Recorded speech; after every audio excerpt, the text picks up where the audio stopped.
Hi hello welcome back. ഇന്നൊരു easy ആയിട്ടുള്ളൊരു snacks റെസിപ്പിയാണ് ഞാനിത് ഉണ്ടാക്കിയെടുത്തിട്ടുണ്ടായിരുന്നത്. അവലും മുട്ടയും വെച്ചിട്ടാണ് ഈ ഒരു സ്നാക്സ് റെസിപ്പി ഉണ്ടാക്കിയെടുത്തിട്ടുണ്ടായിരുന്നത് കേട്ടോ. അപ്പോൾ അടിപൊളി ടേസ്റ്റാണ്, ട്രൈ ചെയ്ത് നോക്കുക. അപ്പോൾ വീഡിയോ സ്കിപ്പ് ചെയ്ത് കാണുക, ഇഷ്ടമായി ലൈക്ക് ചെയ്യുക, ഷെയർ ചെയ്യുക, പിന്നെ സബ്സ്ക്രൈബ് ചെയ്യാനും മറക്കല്ലേ. അപ്പോൾ നമുക്ക് നേരെ റെസിപ്പിയിലേക്ക് കിടക്കാം.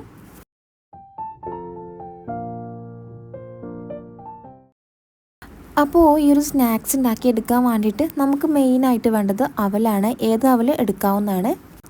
ഞാനിപ്പോൾ ഇവിടെ കുറച്ച് അവൽ വെള്ളത്തിലൊന്ന് കുതിർത്ത് വെച്ചിട്ടുണ്ടായിരുന്നേ. ഒരു 5 മിനിറ്റെങ്കിലും നമുക്ക് ഈ ഒരു അവൽ ഒന്ന് കുതിർക്കാനായിട്ട് വെക്കണം. എന്നിട്ട് നല്ലോണം കഴുകി ക്ലീൻ ആക്കിയിട്ട് അതിലെ വെള്ളമൊക്കെ ഒന്ന് ഊറ്റിക്കളയാം കേട്ടോ. ഇനിയിപ്പോൾ ഈ ഒരു അവൽ ഞാൻ ഒരു ബൗളിലേക്ക് മാറ്റി കൊടുത്തിട്ടുണ്ടായിരുന്നു.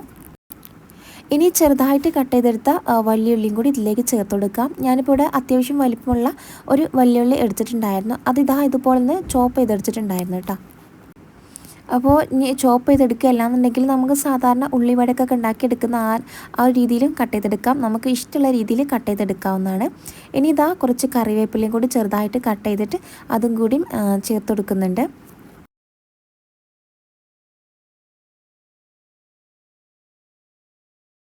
ഇനി ഇതിലേക്ക് ഒരു കോഴിമുട്ടയും കൂടി ചേർത്ത് കൊടുക്കാം. ഞാനിപ്പോൾ ഒരു കോഴിമുട്ട ഒന്ന് പൊട്ടിച്ച് അതും കൂടി ഇതിലേക്ക് ചേർത്ത് കൊടുക്കുന്നുണ്ട്.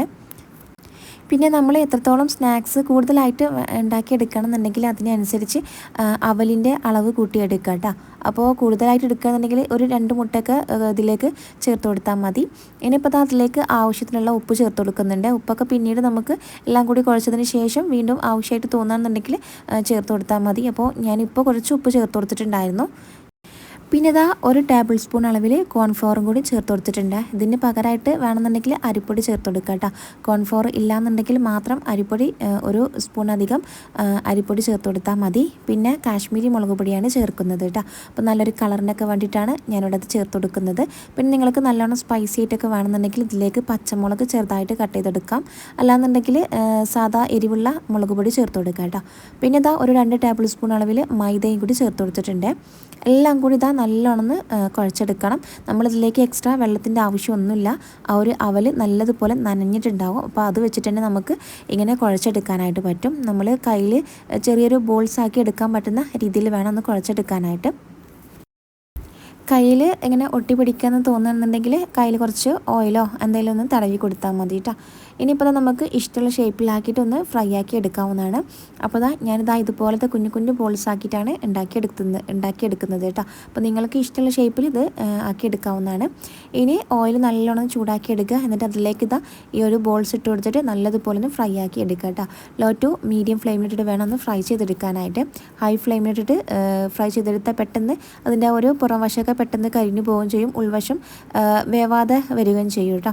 അപ്പോൾ അതുകൊണ്ട് തന്നെ ഒരു ലോ ടു മീഡിയം ഫ്ലെയിമിൽ തന്നെ ഫ്രൈ ചെയ്തെടുക്കാനായിട്ട് നോക്കുക. അപ്പോൾ എല്ലാ വശവും നല്ലോണം ഒന്ന് ഫ്രൈ ആയി വന്ന് ഒരു പുറം വശമൊക്കെ ഒന്ന് ഗോൾഡൻ കളറായി വന്നാൽ നമുക്ക് ഇതൊന്ന് കോരി മാറ്റാം.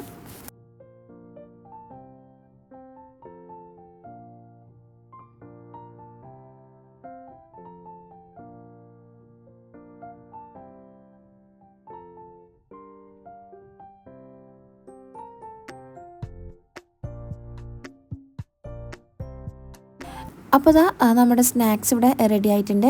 നല്ല ടേസ്റ്റാണ്. മാത്രമല്ല ഉണ്ടാക്കിയെടുക്കാൻ തന്നെ സിമ്പിളാണ് കേട്ടോ. വീട്ടിൽ ചിലപ്പോൾ ഒന്നുമില്ലാത്ത ടൈമിലൊക്കെ ഒന്ന് തട്ടിക്കൂട്ടി ഉണ്ടാക്കിയെടുക്കണം എന്നൊക്കെ തോന്നിയാൽ ഇതുപോലെ തയ്യാറാക്കി നോക്കിയാൽ മതി. ഇതിൻ്റെ കൂടെ സോസൊക്കെ കൂട്ടി കഴിക്കുകയെന്നുണ്ടെങ്കിൽ അടിപൊളിയായിരിക്കും. അപ്പോൾ കുട്ടികളൊക്കെ സ്കൂൾ വിട്ട് വരുന്ന ടൈമിൽ സിമ്പിളായിട്ട് ഉണ്ടാക്കി കൊടുക്കാൻ പറ്റുന്നൊരു ഐറ്റമാണ്. അപ്പോൾ ട്രൈ ചെയ്ത് നോക്കിയിട്ട് ഫീഡ്ബാക്ക് അറിയിക്കാനൊന്നും മറക്കല്ലേ. അപ്പോൾ ഇതുപോലത്തെ കുഞ്ഞു കുഞ്ഞു റെസിപ്പീസിനൊക്കെ വേണ്ടിയിട്ട് ഒരു ചാനൽ സബ്സ്ക്രൈബ് ചെയ്യുക. സബ്സ്ക്രൈബ് ചെയ്യുമ്പോൾ ബെല്ലൈക്കൺ പ്രസ് ചെയ്ത് ഓളുന്ന ഓപ്ഷനും കൊടുക്കാൻ മറക്കരുത് കേട്ടോ. എങ്കിൽ മാത്രമേ ഞാനിടുന്ന വീഡിയോസിൻ്റെ നോട്ടിഫിക്കേഷൻ നിങ്ങൾക്ക് ലഭിക്കുള്ളൂ. അപ്പോൾ ഇൻഷാ അല്ലാഹ് പുതിയൊരു വീഡിയോയിൽ കാണാം. താങ്ക്